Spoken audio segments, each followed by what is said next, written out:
Hi, I'm Don. Welcome to Church of Making Your Day. Incoming is my beautiful wife, Natasha Alexander. Hello. A little gold glitter. All right, we're gonna do chapter 34 of Genesis. We'll open in a word of prayer. Father in heaven, again we come before you so thankful, Lord, for your many, many blessings. We thank you for our health. We thank you for our wealth. We thank you for everything you've given us.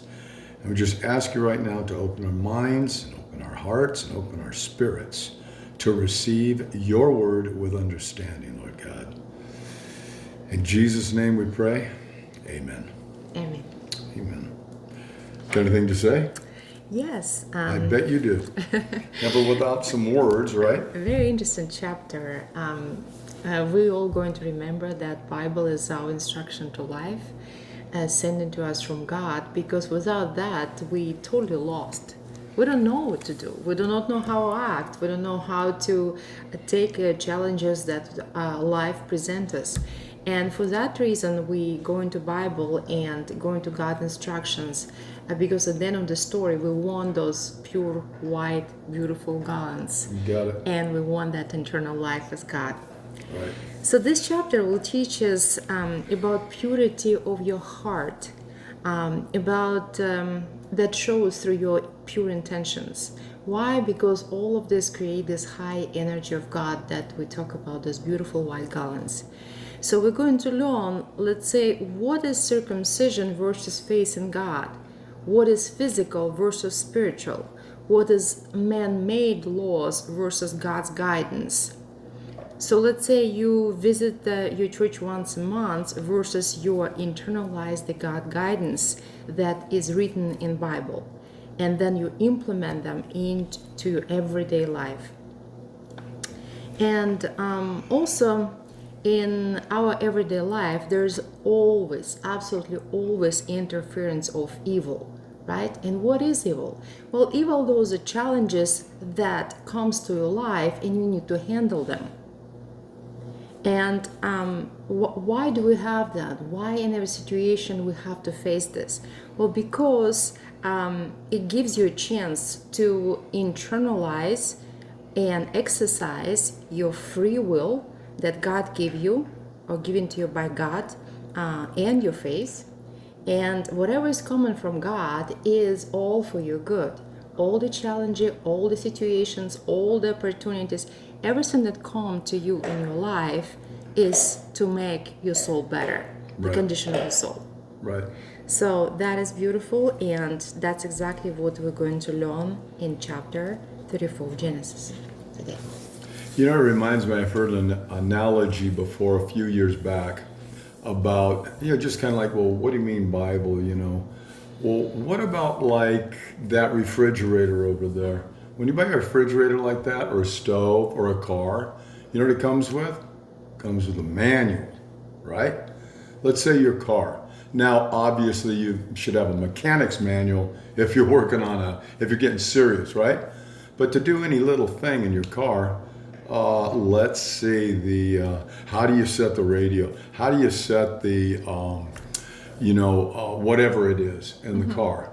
Well, you got buttons to push. How do you know which buttons to push? One you may have to push 2 or 3 times, right? How would you ever begin to know any of that? You don't just know it. You got to read it in the manual. Well, here's the manual you got to read for human life, because that's what it was designed for. It wasn't designed for the angels. It wasn't designed for the animals. It was designed for us, right? Very How to true. live. Very true. Okay, shall we? And chapter 34, verse 1. And this is Dinah. This is the daughter of Leah. So far they've got 11 boys. Benjamin hasn't been born yet. And they've got Dinah, the one daughter that we know of, from Leah. So just think about to grow up with 11 brothers. I mean, actually at that time, 10 brothers. She was totally spoiled little girl, right? Right. Everybody loves her. She's the only girl surrounded by 10 brothers. Right. So she is the apple of the eye of this family. And we're going to find out what happens when a guy gets near her. Right. Hey, it's not pretty. And Dinah, the daughter of Leah, which she bare unto Jacob, went out. Now this is back when they're back heading towards home, right? Or No, they actually already arrived because at that time, Jacob already built an altar. yeah, he bought some land and he built an altar. Yeah. So in other words, they are home. I don't They know how close settled. they are to their fathers. They are settled. Yeah, they're settled. They're at home. So what is, you figure it's obvious, right? Dinah's going to go out and see the daughters of the land, right? Check out, maybe meet some friends, right? With all those brothers. Make some girlfriends. Bad idea.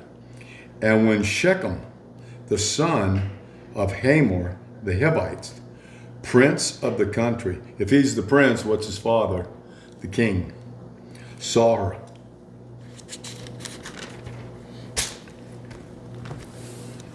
He took her and lay with her and defiled her. He raped her.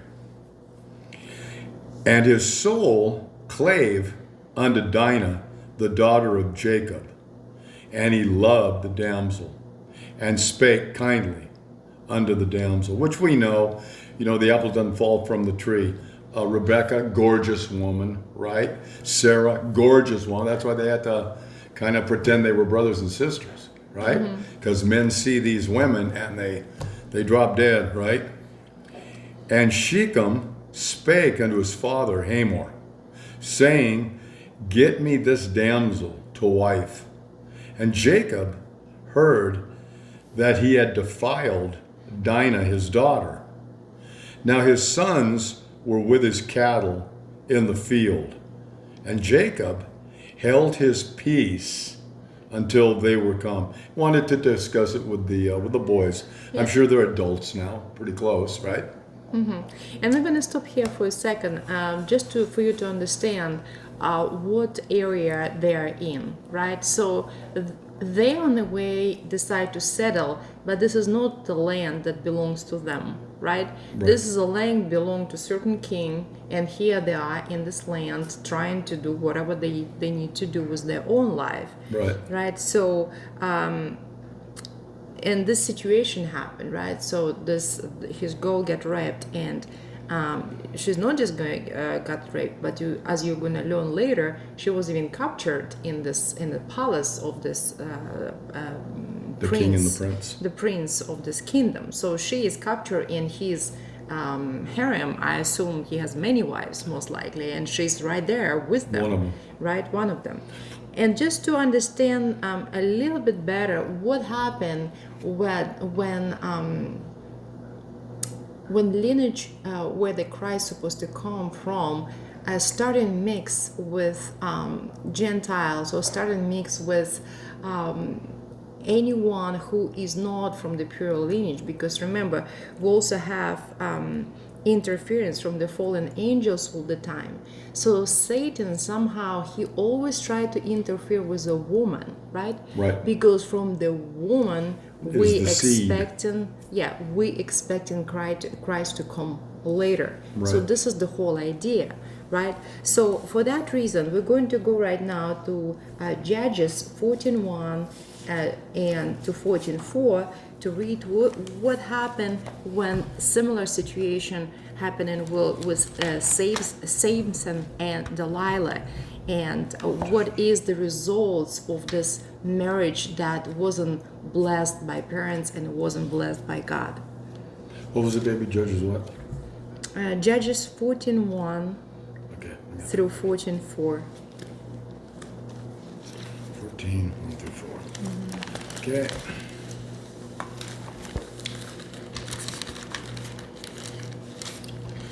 And Samson went down to Timnath and saw a woman in Timnath of the daughters of the Philistines. Now we know those are Gentiles. Remember David and Goliath? And he came up and told his father and his mother and said, I've seen a woman in Timnath of the daughters of the Philistines. Now therefore, get her for me to wife. Then his father and his mother said unto him, Is there never a woman among the daughters of thy brethren, or among all my people, that thou goest to take a wife of the uncircumcised Philistines? And Samson said unto his father, Get her for me, for she pleaseth me well. But his father and his mother knew not that it was of the Lord. So God's got some, a plan here. That he sought an occasion against the Philistines. For at that time, the Philistines had dominion over Israel. So this is another situation, right? So here we have a girl enter into the kingdom of, what are they? Keep forgetting what they're. Philistines. No, they're not Philistines. And the kingdom of, started with P, remember that part. Okay, well, we'll see. Oh, you're talking about back here. Yeah, back here. We'll figure it out. Okay, so, here it is. Oh no, it's not there. So, and with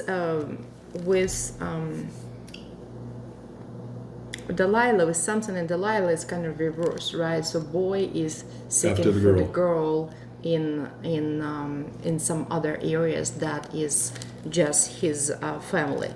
So just in short, what has happened in Samson at the end, as far as we know? All right, what happens? Oh, and let me interject real quick. Remember, just like Esau, Samson's just like Esau, right? Has to go outside of his tribe, right? How do the parents feel about that? Miserable, right? Got to keep it pure, and they didn't care. But what happened with Samson is his strength, certain like Gideonites, or there was kind of a priestly tribe that they were, I think John the Baptist was included in it.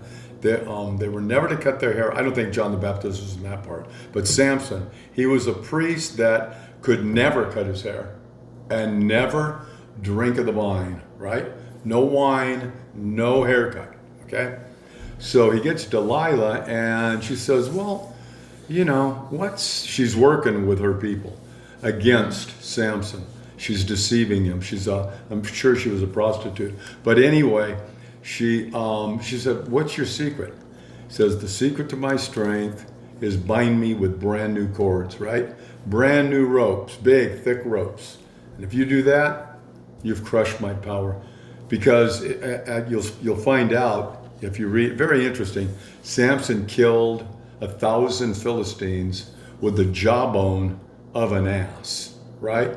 So a mule, right? It's pretty big. Jawbone's probably about that big. And it comes from a mule. It's got to be rock hard, right? Like their heads. So he goes through, right? Like it's a sword. And he kills 1,000 men. Why? Because the Spirit of the Lord was upon him and he had supernatural power. So he breaks the ropes. They try to get him, and I'm sure he beats them all up. So then Delilah says, you know something, Samson? You're mocking me. You're messing with me. And he was drinking, right? He says, all right, the secret to my strength and my success with God is my hair. You cut my hair off, and I'm like any other man, right? No super strength. So they come in, and I don't know if they bound him that time, but they got to where he was sleeping, probably drinking heavy sleep, right? And so they cut all his hair off, and he got up, and they just grabbed him and took him away, took him into prison, and blinded him. So he's in prison for a while, not doing too well, but his hair is growing back. And so now they're having a big meeting, and all the Philistines were in this huge stadium. And the king and the hierarchies were right above Samson, two big, huge pillars that held up this floor where all these people were partying and, doing their thing. And so they use Samson as their catch, right? Like, wow, look at this guy, we got him finally. So they're kind of bragging about that. So Samson's chained up, and he's chained to this pillar, and he's chained to this pillar. And let's see, if there's 3,000 people above him, okay? Those are some big pillars, right? Who knows how big they were. Chained to this one, chained to that one. He prays to God, one last thing before I die. Lord, I'm taking them down, right? So he starts pulling on those chains, right?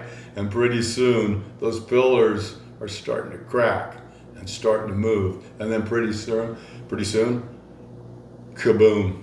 Down come the 3,000, all dead, on top of Samson, right? Right. But that was his last act of defiance for the Philistines, right? Yeah. It was a good one. So, and we're back right now to Genesis 34. Just first to understand a little bit better how important was to keep this lineage pure, right? And how often people forget about it. Okay, so and we're back chapter 34. Which verse, baby? 5? Verse 5. Verse 5? Mm-hmm. Okay. And Jacob heard that he had defiled Dinah his daughter. Now his sons were with his cattle in the field, and Jacob held his peace until they were come. And Hamor the king, the father of Shechem the prince, went out unto Jacob to commune with him.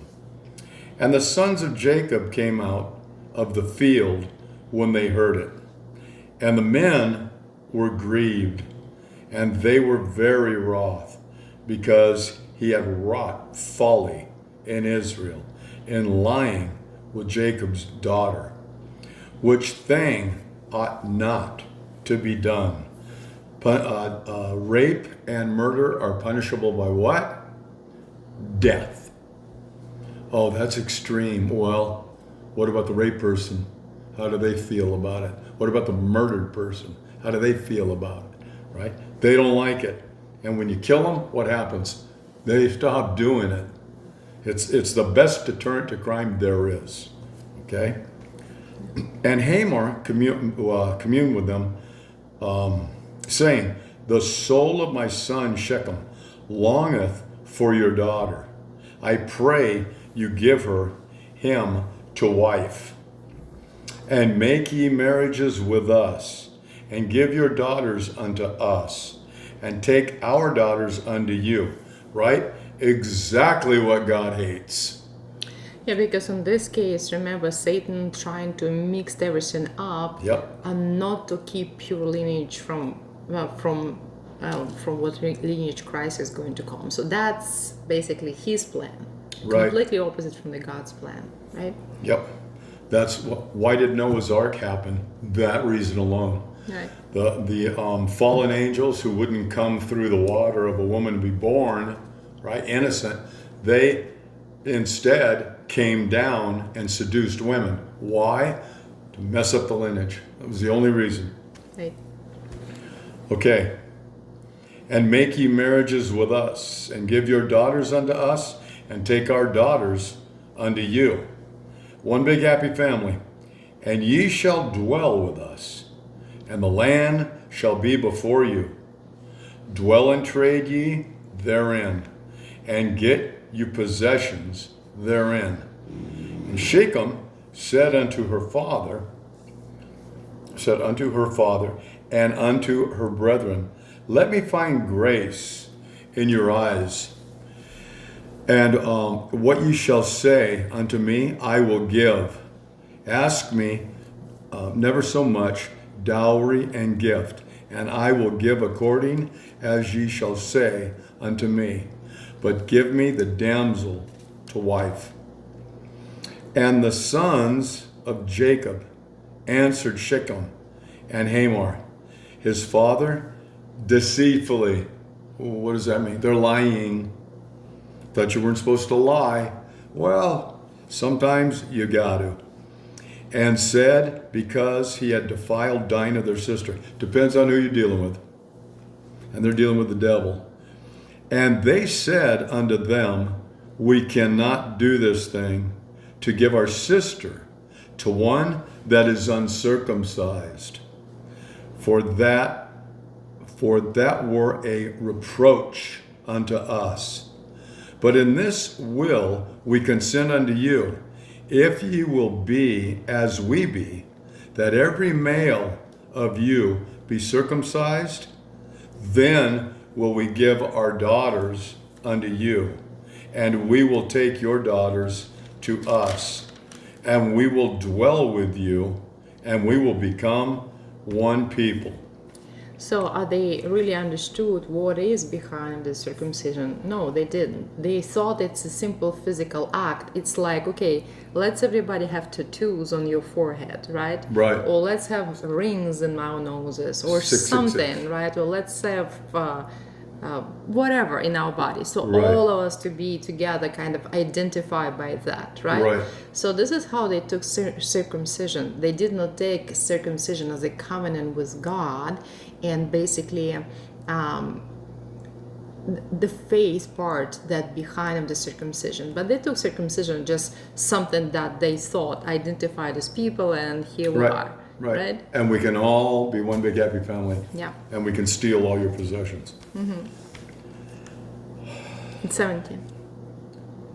But if ye will not hearken unto us to be circumcised, then will we take our daughter, and we will be gone. And their words pleased Hamor and Shechem, Hamor's son. And the young man deferred not to do the thing, because he had delighted in Jacob's daughter. He'll do anything for her. And he was more honorable than all the house of his father. And Hamor and Shechem, his son, came unto the gate of their city, and communed with the men of their city, saying, These men are peaceable with us, therefore let them dwell in the land, and trade therein. For the land, behold, it is large enough for them. Let us take their daughters to us for wives, and let us give them our daughters. Only herein will the men consent unto us for to dwell with us, to be one people. If every male among us be circumcised, as they are circumcised. They probably didn't even know what it was. No. They had to explain it. No one else ever did They it. just thought it's a physical act, and that's Right. it. Shall not their cattle and their substance and every beast of theirs be ours? Getting a little sticky here. Only let us consent unto them, and they will dwell with us. And I'm sure they were thinking, and they'll be our slaves eventually. And basically, so this is where we talk about absence of pure intentions, right? Right. So their intention that they had here was a core. I mean, at the beginning of the story, when the girl got raped, that was the base of the entire situation. Right. Right, so it couldn't be any good after that, right? It's not could be okay, let's just hug each other and we one big happy family, right? Right.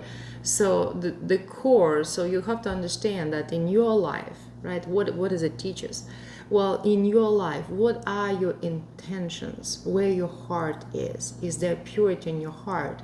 Or there is an evil in your heart, as they said, well, let's just get with them together, and all of this possessions which Jacob had. Remember, he not only earned his possessions, but then he also been given these possessions as well. So he had this enormous cattle and enormous, men and women works for him, workers, right? Hey, and what kind of cattle? The best. Right. What kind of sheep? Genetically, what? The best. You don't think these guys knew that? They saw Jacob's possessions and went, yes. So that's the intention what they had, not to have faith in God Yeah. whatsoever. Not the big happy family. And 24. And unto Hamor and unto Shechem, his son, hearkened all that they went out of the gate of his city. Everybody agreed. And every male was circumcised, all that went out of the gate of his city. And it came to pass on the third day, when they were sore. Can you imagine being a male, adult, 25, 30 years old, getting circumcised? Yes, No, sorry. Hey, I can imagine it. No thanks. I mean, obviously you're going to be down for a week, right? I guess. Barely able to walk, right? Well, that's good news. And it came to pass, much less fight with your sword. And it came to pass on the third day, when they were sore, that two of the sons of Jacob, Simeon and Levi, and who's Levi? Be the head of the Levites, the priest lineage. And just to refresh our memory, the Simeon and Levi, they were third and the fourth child of Leah, right? Remember the cave when they all buried had the name Israel in it, right? I mean, it wasn't the name, but the first letter of every name buried in that cave was Israel. And Leah was the one that finalized basically. She was the L. She was the L. Right. And here we have her two sons, Simeon and Levi. So if you remember, Levi was joined. I remember that. She said, God joined me, so let my son to be called Levi. And Samuel, I don't remember exactly what Samuel was. So that was her, I think, second son. And obviously, what is Levi lineage? The lineage where Christ is going to come, right? So we have 12 sons of Jacob's. 11 at this time. And from one of them, as we know and stated here, that would be Christ of Jesus. So now just picture yourself. So we have two brothers, right, that thinking that the core, the base of what happened is totally wrong, and there's nothing good can come out of this later. So they want to put this in the core, and at the same time they want free their sister, right? Because she's still in the castle of that prince and that king where she got captured. And but think about, we have two people, right, and we have this huge kingdom, right, and everybody's circumcised in this kingdom on day 3. So if God would not be behind of that decision that they made, there's no way two people can possibly go against hundreds of people, thousands of people, hundreds of people of kingdom in their land. So just keep that in mind, and that will answer your question: was it the right things to do? Well, it was the right things to do because God supported that. It's always think about how God supported your decisions. Right. And 26. And they slew Hamor the king and Shechem his son with the edge of the sword, and took Dinah out of Shechem's house, out of the castle, and went out. The sons of Jacob came upon the slain and spoiled the city because they had defiled their city. They took their sheep and their oxen and their asses and that which was in the city and that which was in the field. Funny, that which Hamor and Shechem were thinking about doing to them, it got done to them, right? It got reversed. They fell into their own trap. And all their wealth and all their little ones and their wives took they captive, and spoiled even all that was in the house.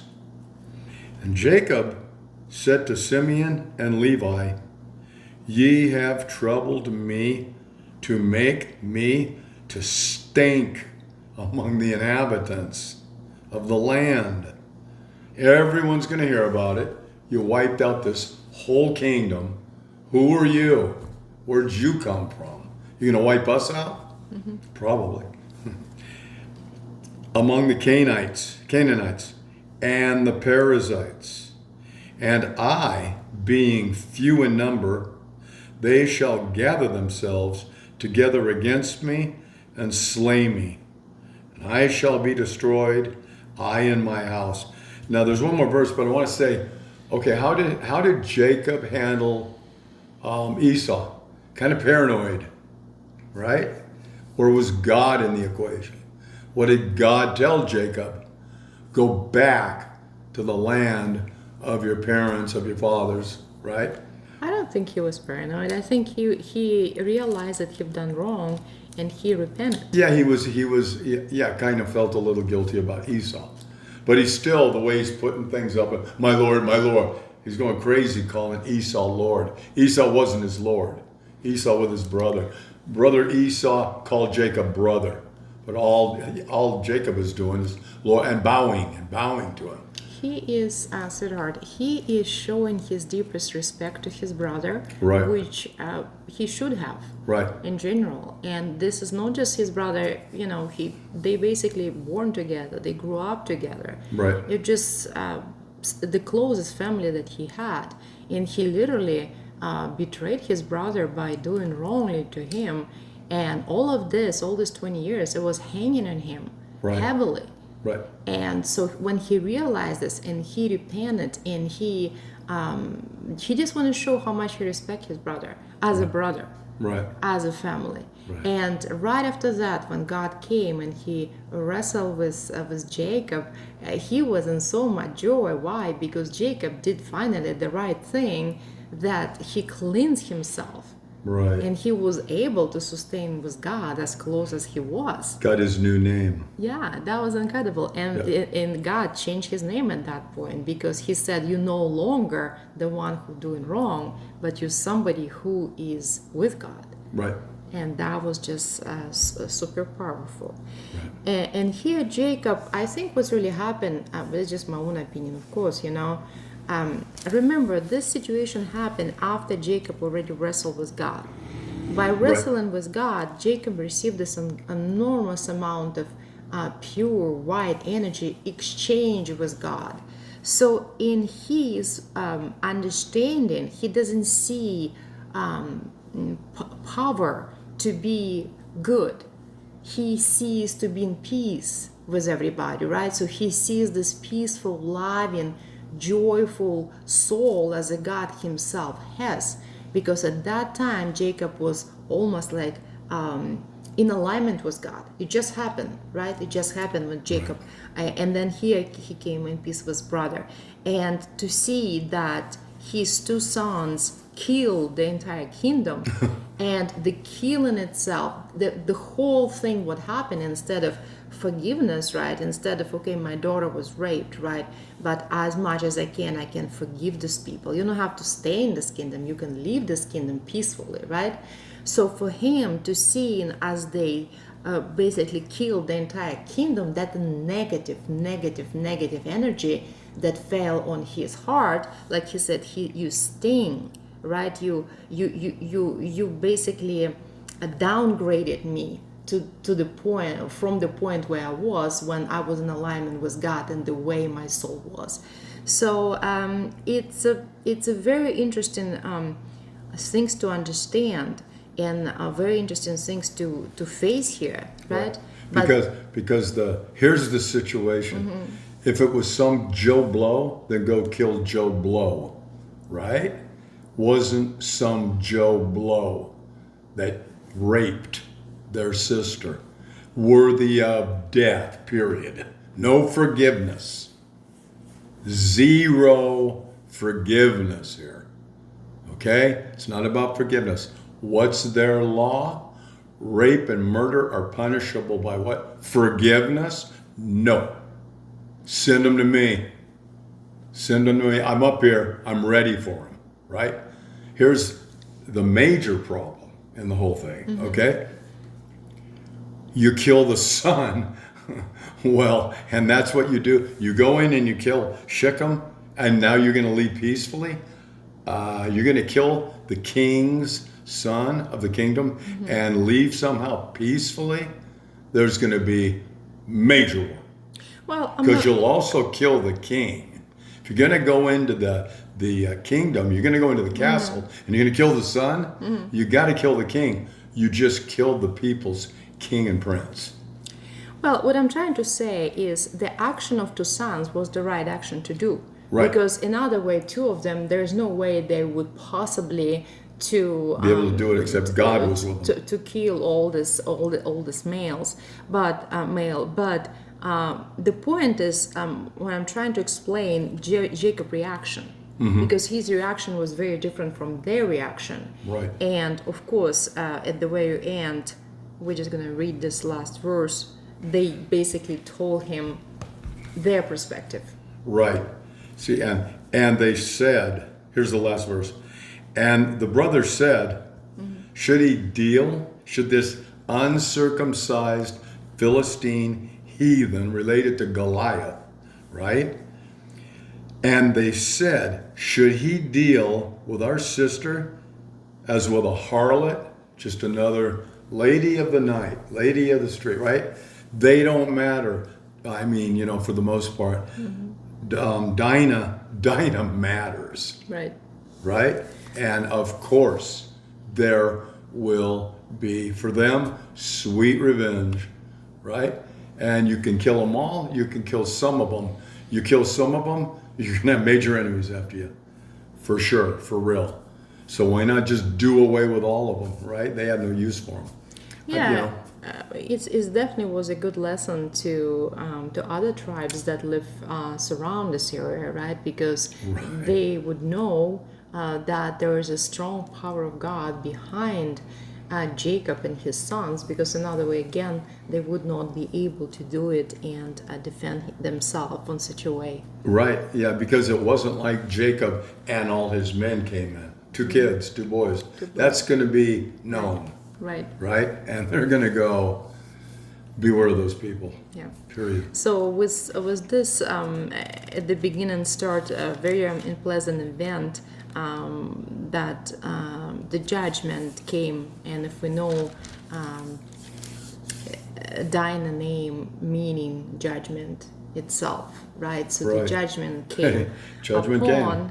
And now we have Jacob and sons on their way again, and what happened with them later, and what kind of lessons we can learn from that. We're going to continue now next podcast. All right. Anyways, thank you so much, and going to be chapter 35 next time. Thank you. Yep, we're getting there. We've almost got 100 podcasts. All right. See you on chapter 35.